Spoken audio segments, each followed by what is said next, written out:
Please keep your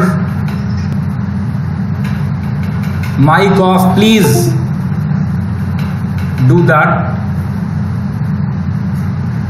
and open it only when you have to ask a question or you want to make some kind of intervention. Please.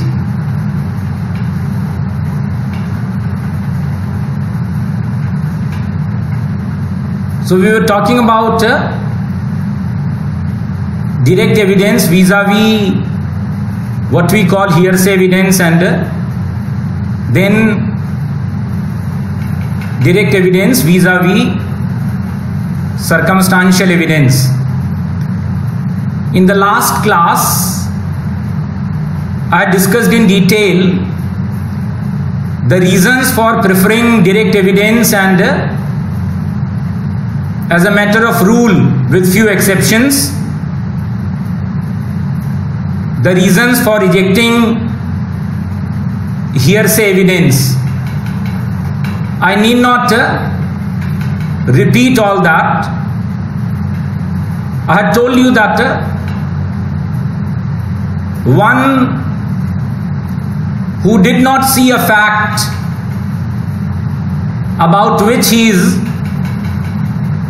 testifying and derived his knowledge from a person who claimed that he had seen it, he had seen the fact in question, would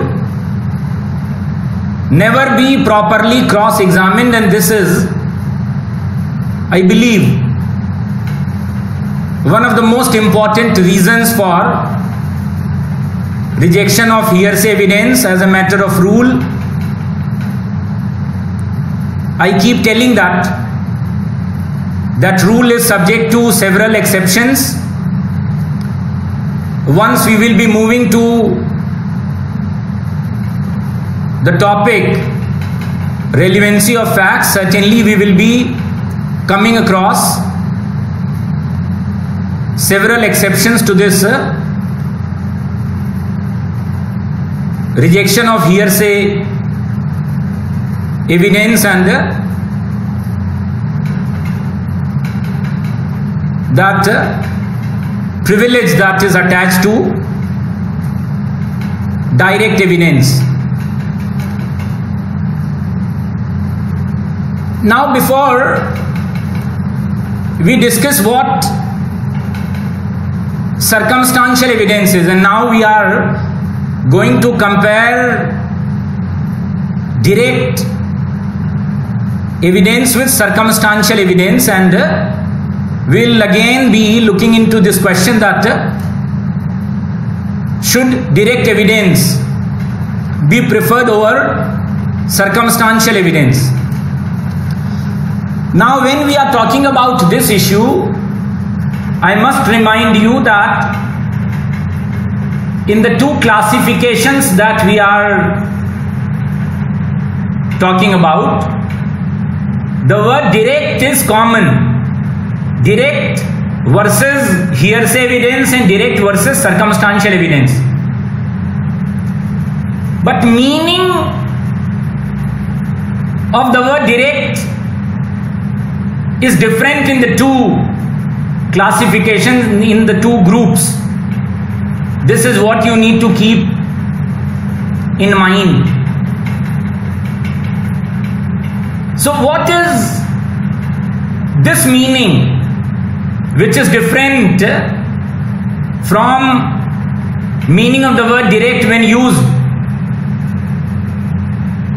in relation to hearsay evidence is something that needs to be seen with help of a very simple illustration. Now suppose A killed B by shooting him, and the prosecution witnesses who are deposing about the murder are these. Listen to this simple case very carefully. A killed B by shooting him, and the prosecution witnesses who are deposing about the murder are: first, C, who says that he saw A killing B. D, who says that he did not see A killing B, but he saw both of them fighting, quarreling about money, say a day before the murder, and that he heard A threatening B that he'll kill him someday. Or for that matter, E, who says that he saw A run away from B's house with a gun in his hand on the day of murder.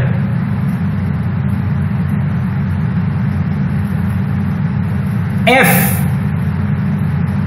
the doctor, who says that he conducted the autopsy, or what we call post-mortem, on the body, and he found that B died of gunshot wounds. Another, G, the ballistic expert, who says that he test fired the gun that was used in crime, and the markings on the bullet were similar to the markings on the bullet recovered from the body of the deceased. Hence, he gives his opinion that the same gun which is produced by the prosecution as murder weapon was used in B's murder. There may even be another witness, H, for example. Let's call him H, the fingerprints expert, who says that he compared the fingerprints of A with those recovered from the gun, and gives his opinion that they are of the same person because they were identical. So see, we have multiple witnesses, and this would be the case in almost all criminal trials. Almost all criminal trials. Let me repeat. C, who saw A killing B. D, who heard A threatening B sometime before the actual killing took place, say for example a day before that. E, who saw A running away from B's house in a suspicious manner, carrying gun in his hand at around the same time when the murder took place. The doctor who conducted autopsy post-mortem opining that B died of gunshot wounds, ballistic expert, the fingerprint expert. They would all be the prosecution witnesses. And in this case, you would find that because C has seen the event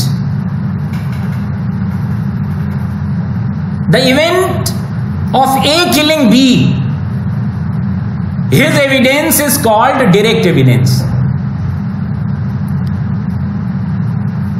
And if the court considers him to be trustworthy, the court can straight away arrive at the decision that A is guilty of murder, or for that matter of a lesser offense, if the circumstances are such and proved by the defense, maybe guilty of culpable homicide not amounting to murder, blah blah. But none of the other witnesses, D, E, F, G, H, and there may be many more, none of them have seen A killing B, and hence they are not giving direct evidence. They are all speaking about the circumstances in which B was killed. Take this. D is talking about the quarrel, the fight between A and B a day before the murder took place. And this proves the motive. And you would find that motive, though, is not an essential element of crime. And this is something that we had discussed in our IPC 1 classes.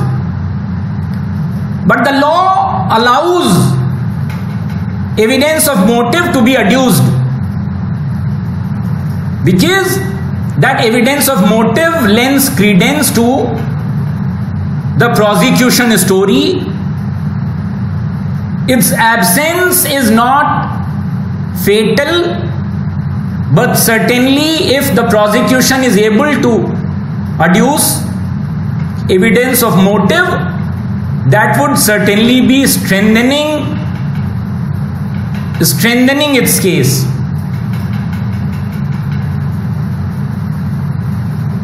Now look at E's evidence. E's evidence shows the suspicious conduct of A while he was running away with a gun in his hand. Suspicious conduct. The doctor, F in our case, his evidence establishes the cause of death. What is the cause of death? He would certainly be giving his opinion whether the gunshot wounds were ante-mortem or they were post-mortem, and similar kind of opinions. That would be very crucial in connecting the dots and arriving at a conclusion.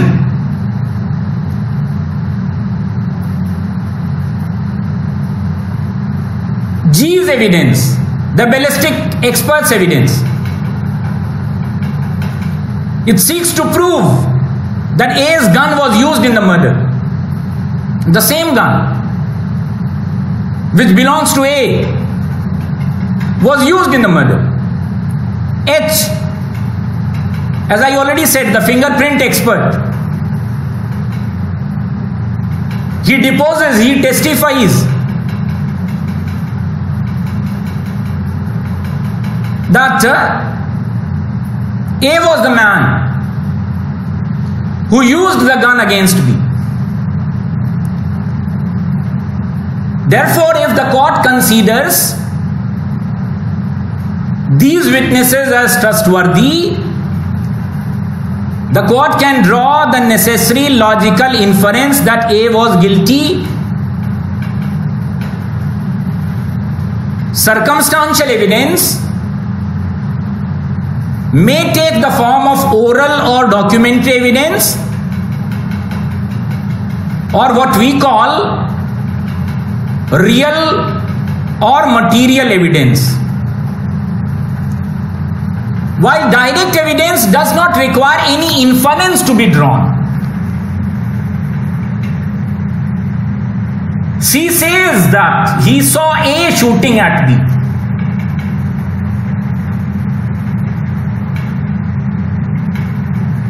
This testimony, this statement doesn't require any inference to be drawn.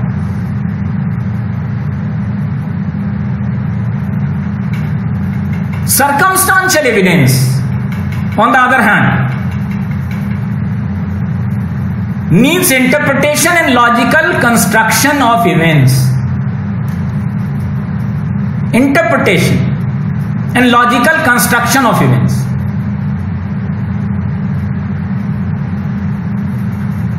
And none of these evidences that I just, none of these testimonies, testimony of D, E, F, G, H, independently prove that A is the murderer, unless and until the testimony of these witnesses of circumstance or circumstances are taken cumulatively, collectively. Now what you need to understand is that the prosecution would not require any other witness if it has a direct witness of killing.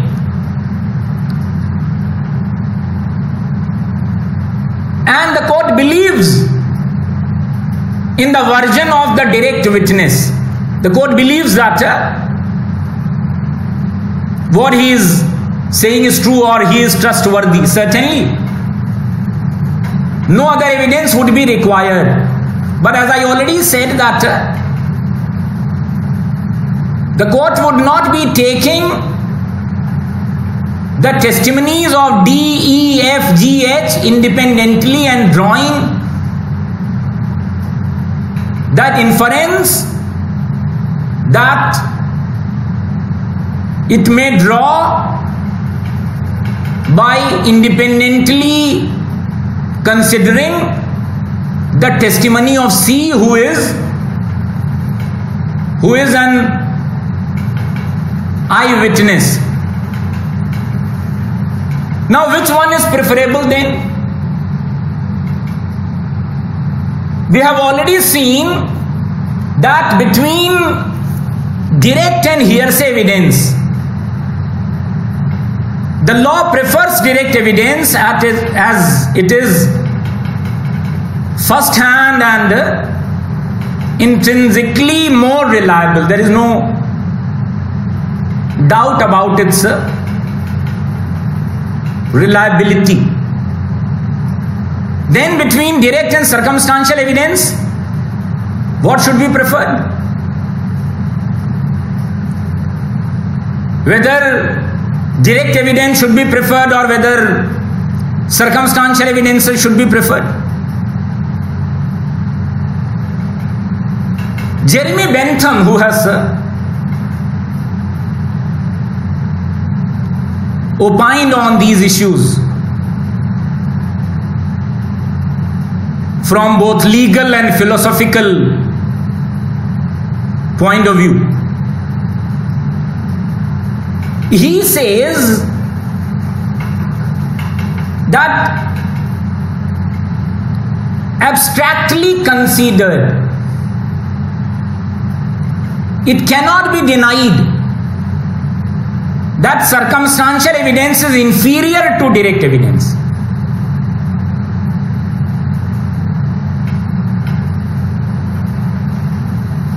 Why he made this observation? Because he further said that direct evidence requires no inference. I already said that if it is the testimony of an eyewitness, the testimony of C who saw A killing B,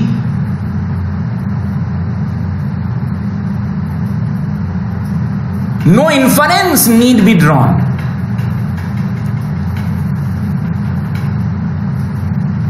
Or the only inference that may be drawn, the only singular inference that may be drawn,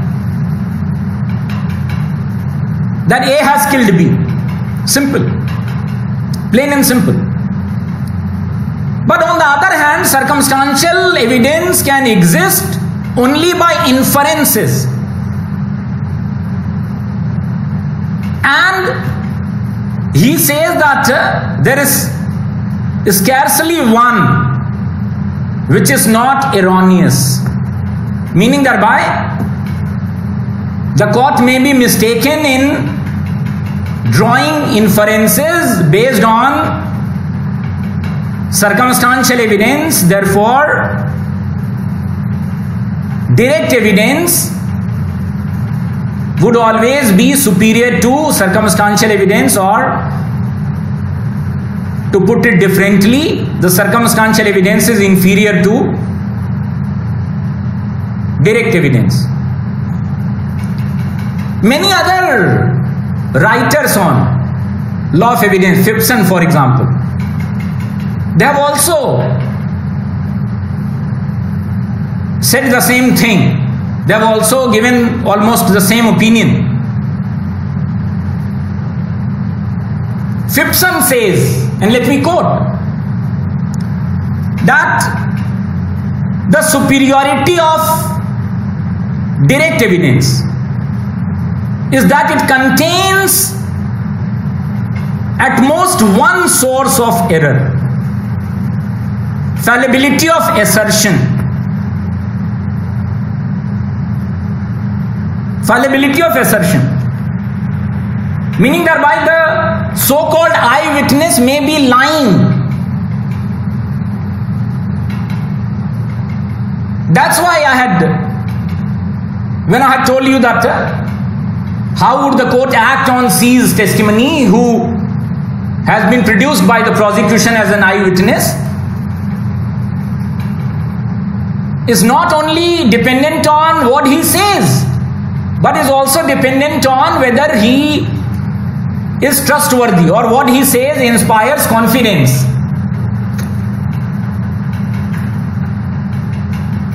So Phipson says that the superiority of direct evidence is that it contains at most only one source of error, the fallibility of assertion, while the circumstantial evidence has in addition fallibility of inference as well. Fallibility of inference. What does that mean? It means that direct evidence may be unreliable for two reasons. The witness may be mistaken in his perception, and the witness may be untruthful. Witness is mistaken in his perception, or the witness is untruthful. Now, when you come to circumstantial evidence, the circumstantial evidence suffers from not only these two deficiencies on the part of the witness, but also from the additional defect of faulty inferences on the part of the court itself. And it has been opined in many cases, and many jurists have also said this, that there is no apparent necessary connection between the facts and the inference. the facts may be true and the inferences may be erroneous. Listen to this again. There is no apparent necessary connection between the facts and the inference. The facts may be true and the inferences may be erroneous. But whatever may be the relative intrinsic merits that I just presented before you, in brief of course, you would find that both direct and circumstantial evidence are looked into by the court. Both direct and circumstantial, they are looked into. And there is no automatic preference for one against the other. There is no automatic preference. In most cases, almost every case,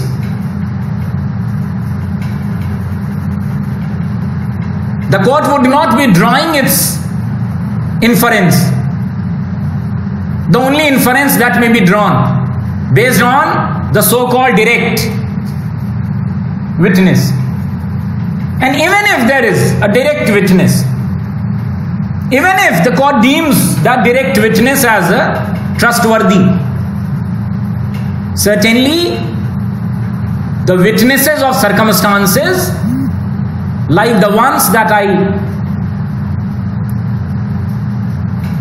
talked about, their testimony would also be considered.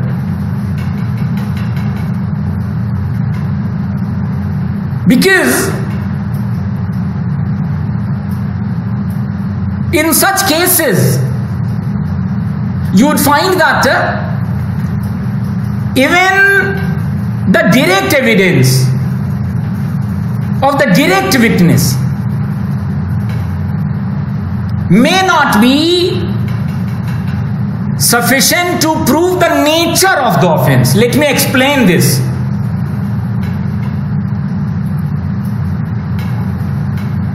A killed B, C says that he saw A shooting at B. What does this prove? This proves that A has caused B's death. But is that sufficient to warrant conviction?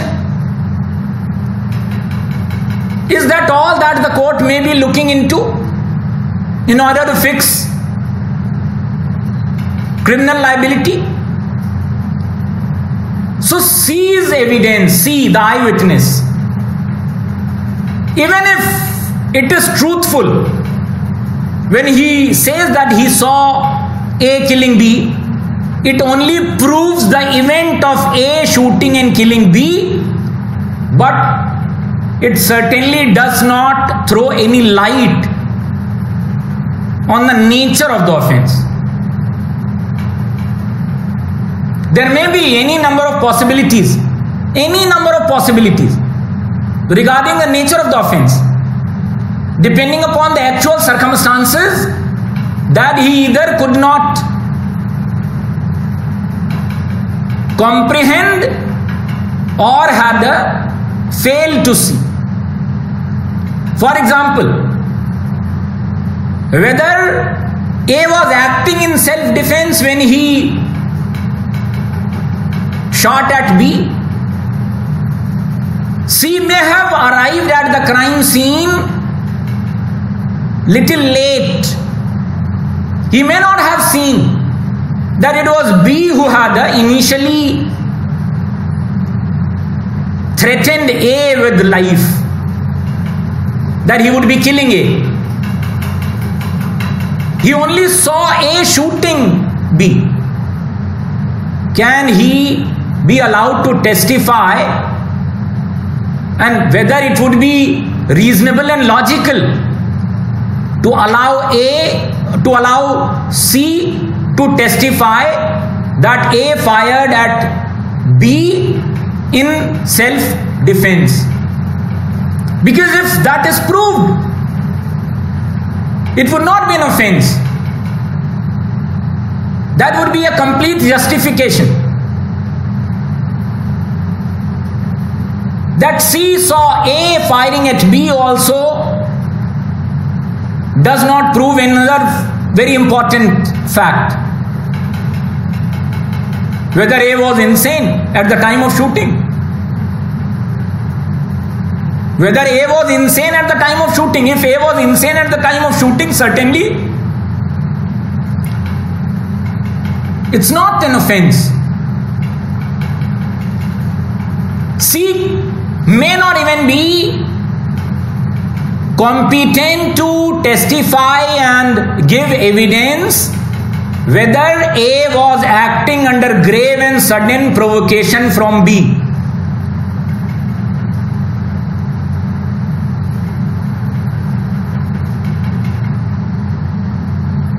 Same as in the first instance where he arrived at the crime scene little late and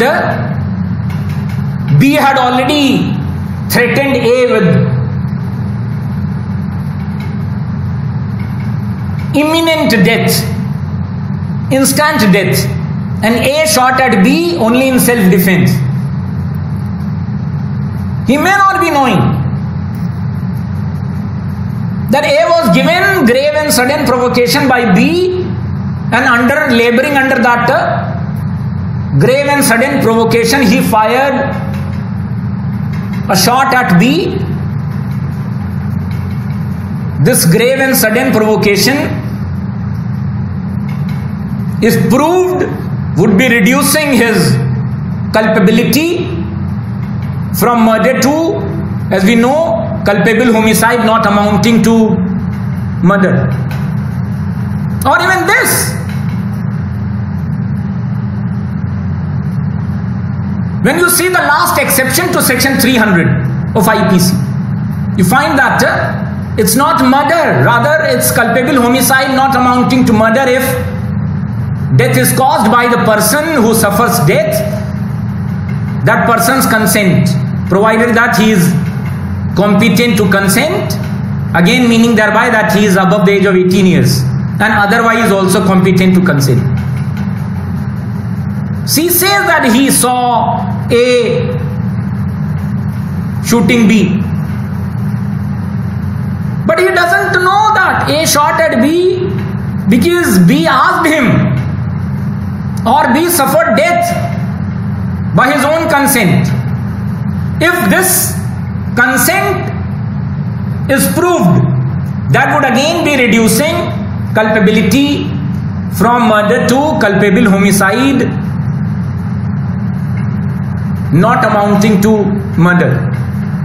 So you see that the direct evidence of C that he saw A killing B, it does not lead ipso facto to any definite and final conclusion regarding the actual offense committed. What is the actual offense committed?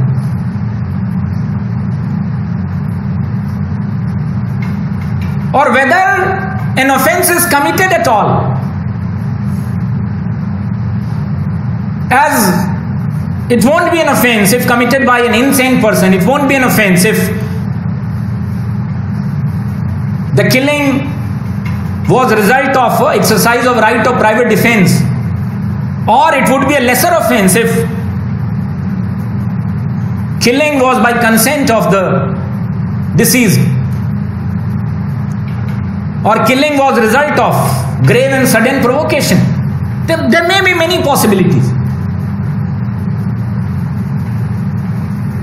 So you'd find that without the relevant circumstantial evidence, it is often impossible to state what offense has been committed. Merely through direct evidence, that is not possible. And then in a catena of decisions, very strong line of decisions, where the Supreme Court has observed that circumstantial evidence, if cogent and consistent, can form the sole basis for conviction. In most cases, that would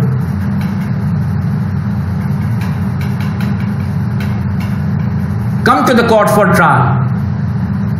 Most cases, there would hardly be any witness of the fact in issue, in the strict sense of the term. There won't be C in most cases. There would be D, E, F and G in almost all cases, but not C. So you'd find that this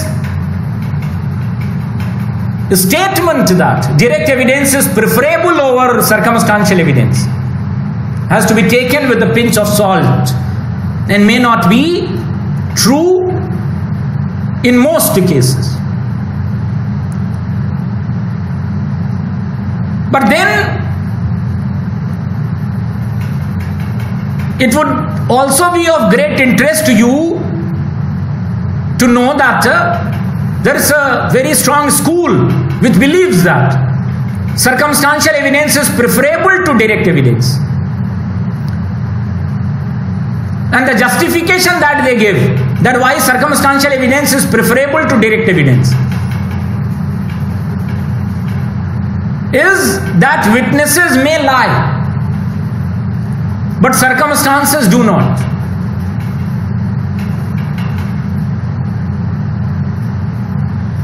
The reason that they assign for preferring circumstantial evidence over direct evidence is, I repeat, witnesses may lie but circumstances do not. We will be checking the veracity of this claim, this statement, this assertion, this reasoning.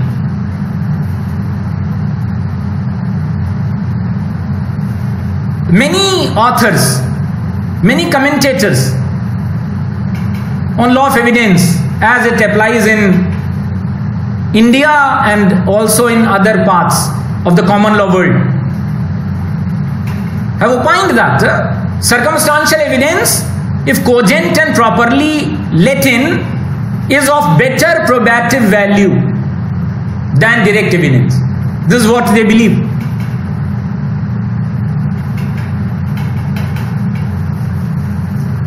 Because they say that any scheming witness, any tutored witness, any trained witness might concoct a well-knit story, while the circumstances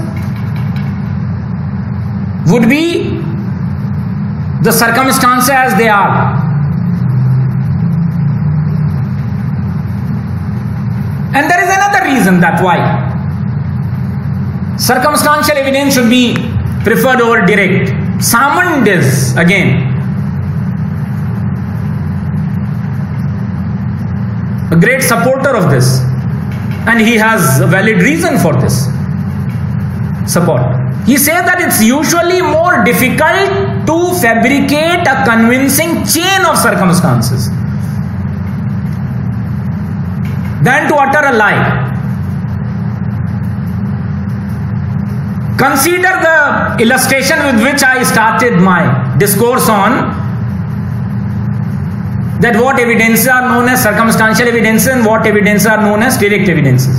C's evidence is direct evidence. D, E, F, G, their evidence are circumstantial evidences. I had also told you that circumstantial evidences have to be taken collectively, have to be considered cumulatively, whereas direct evidence may be considered, may be relied on independently. Salmon says that it's usually more difficult to fabricate a convincing chain of circumstance. Chain of circumstance has to be proved. One single circumstance would not be sufficient unless and until a chain of circumstance is established. And that chain of circumstance should not have any missing link, as we will see when we will be talking about that how circumstantial evidences work in making proof of fact.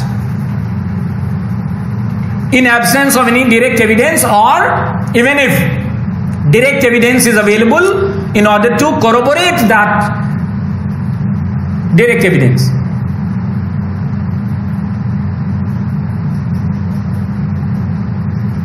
So what is the argument of Salmon? The argument is that when C says in our illustration, again that original one, that he saw A killing B, he might be lying. He might be lying. But the circumstance of B dying of gunshot wounds, that it was A's gun that was used in the killing, that it was A who used the gun, etc., cannot lie, as they are all hard facts. They are all hard facts. Hard facts of bullet, hard facts of gun, hard facts of fingerprints, etc.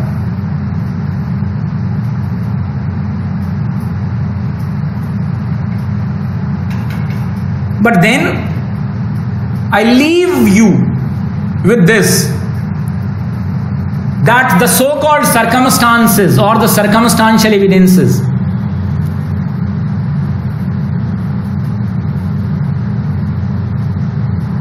or what we call the hard facts, they also reach the courtroom through witnesses like D, E, F, G and H. The so-called circumstances do not speak the material evidence, the real evidence would be speaking through a witness. So is there any truth in the statement that witnesses may lie but circumstances do not, when even the circumstances reach the courtroom through witnesses like D, E, F, G and H? This is what I leave you with, and we'll discuss this tomorrow.